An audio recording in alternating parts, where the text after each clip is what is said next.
हम सभी जानते हैं कि अच्छा खाना और पोषक तत्वों से भरपूर भोजन हमारे जीवन के लिए कितना उपयोगी है। लेकिन क्या आपको पता है कि अच्छा खाना न सिर्फ हमारे स्वास्थ्य बल्कि हमारी याददाश्त पर भी असर डालता है। जैसा खाना वैसा ही हमारा दिमाग बनता है। आज की कहानी बहुत खास है, इसलिए इस कहानी को अंत तक सुनें, क्योंकि ये कहानी आपकी जिंदगी बदल सकती है। नमस्कार दोस्तों, एक समय की बात है। मनोज एक साधारण गांव का लड़का था, लेकिन उसकी सबसे बड़ी समस्या थी उसकी कमजोर याददाश्त और मानसिक तनाव। वह अक्सर छोटी छोटी चीजें भूल जाता था और अपनी पढ़ाई और रोजमर्रा के कामों में बहुत पीछे रह जाता था। उसे लगता था कि दुनिया उससे बहुत आगे बढ़ चुकी है और वह खुद एक बंधे हुए पत्थर की तरह पीछे खींचा जा रहा है। उसके माता पिता भी उसकी इस समस्या को लेकर चिंतित थे, लेकिन उन्हें समझ नहीं आ रहा था कि इसका हल कैसे निकाला जाए। स्कूल में मनोज की परफॉर्मेंस दिन ब दिन गिरती जा रही थी। चाहे वह गणित का कोई सवाल हो या इतिहास की कोई तारीख, मनोज कभी कुछ भी याद नहीं रख पाता था। अध्यापक उसे कई बार समझाने की कोशिश करते, लेकिन मनोज की आंखों में वही तनाव और चिंता झलकती थी। जब भी परीक्षा का समय आता, उसके दिल की धड़कन तेज हो जाती और उसकी याददाश्त उसे धोखा देने लगती। इस वजह से उसके साथी भी उसे ताने मारने लगे थे। धीरे धीरे मनोज ने खुद पर विश्वास करना छोड़ दिया और अपने आप को एक नाकाम इंसान मानने लगा। एक दिन अपने घर से भागकर मनोज गांव के पास के जंगल में चला गया। उसे किसी ने बताया था कि वहां एक महात्मा रहते हैं जो कठिन साधना में लीन रहते हैं और जिनके पास हर समस्या का समाधान होता है। मनोज ने सोचा, शायद वही मुझे इस परेशानी से निकाल सकते हैं। वह महात्मा की खोज में जंगल की ओर चल पड़ा। जंगल बहुत घना और रहस्यमय था। मनोज को वहां जाने में थोड़ा डर भी लग रहा था, लेकिन उसके दिल में एक अजीब सा साहस भी था। वह चलते चलते एक पुराने पेड़ के नीचे पहुंच गया, जहां एक महात्मा ध्यान में बैठे थे। उनका चेहरा शांत और दीप्तिमान था, मानो उनके भीतर सारा ब्रह्मांड समाया हो। मनोज ने महात्मा के सामने हाथ जोड़कर अपनी समस्या बताई। महात्मा जी, मेरी याददाश्त बहुत कमजोर है और मैं बहुत मानसिक तनाव में रहता हूँ। मैं क्या करूँ? आप मुझे कोई उपाय बताइए। महात्मा ने अपनी आंखें धीरे धीरे खोलीं और मनोज की ओर देखा। उनकी आंखों में गहरा प्रेम और समझदारी थी। उन्होंने शांत स्वर में कहा, तुम्हारी समस्या सिर्फ मानसिक नहीं है, यह शारीरिक भी है। तुम्हारा दिमाग सही पोषण नहीं पा रहा है, इसलिए तुम चीजों को याद नहीं रख पा रहे हो। महात्मा ने मनोज को कुछ खास चीजों के बारे में बताया। उन्होंने कहा, तुम्हें अपने खान पान में कुछ ऐसी चीजें शामिल करनी होंगी जो तुम्हारे दिमाग को सही पोषण दें। अखरोट, बैंगनी अंगूर, ब्लूबेरी, संतरा, पालक, ब्रोकली, गाजर, शिमला मिर्च और टमाटर, ये सभी चीजें तुम्हारे दिमाग के लिए बहुत फायदेमंद हैं। इन चीजों को नियमित रूप से खाने से तुम्हारी याददाश्त में सुधार होगा और तुम्हारा मानसिक तनाव भी कम होगा। 3. अखरोट। महात्मा ने सबसे पहले अखरोटन का महत्व समझाया। अखरोट को ब्रेन फूड कहा जाता है। उन्होंने कहा, यह ओमेगा 3 फैटी एसिड से भरपूर होता है, जो मस्तिष्क के विकास और उसकी कार्यक्षमता को बेहतर बनाता है। अखरोट खाने से न्यूरॉन्स के बीच के कनेक्शन मजबूत होते हैं, जिससे याददाश्त में सुधार होता है। 2 बैंगनी अंगूर और ब्लूबेरी।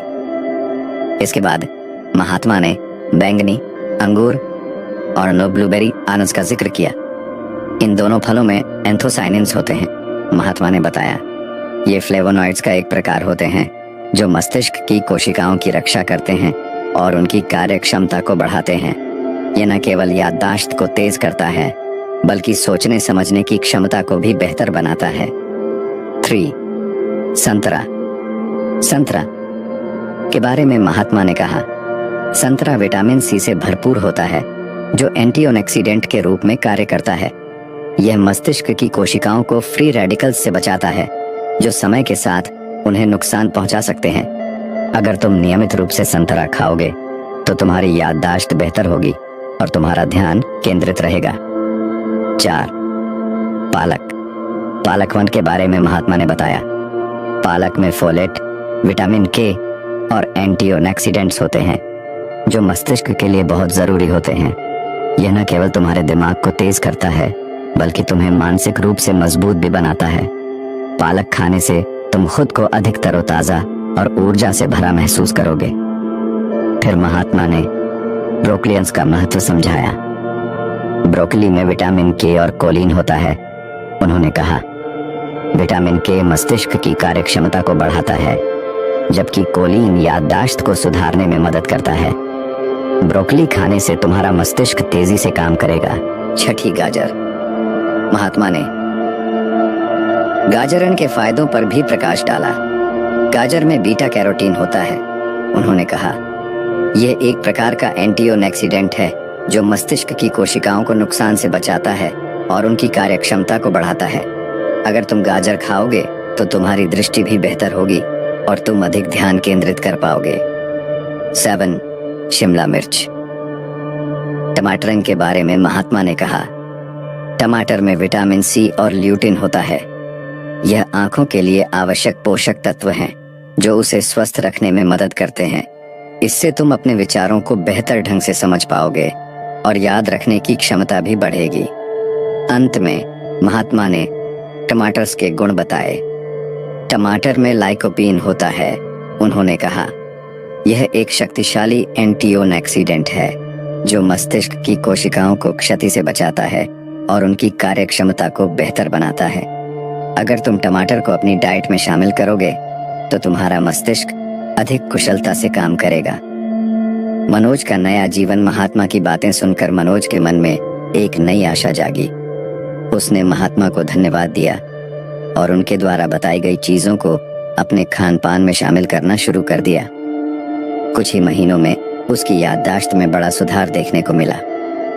उसकी मानसिक तनाव भी धीरे धीरे कम हो गया और वह अब पहले से ज्यादा खुश और आत्मविश्वासी महसूस करने लगा।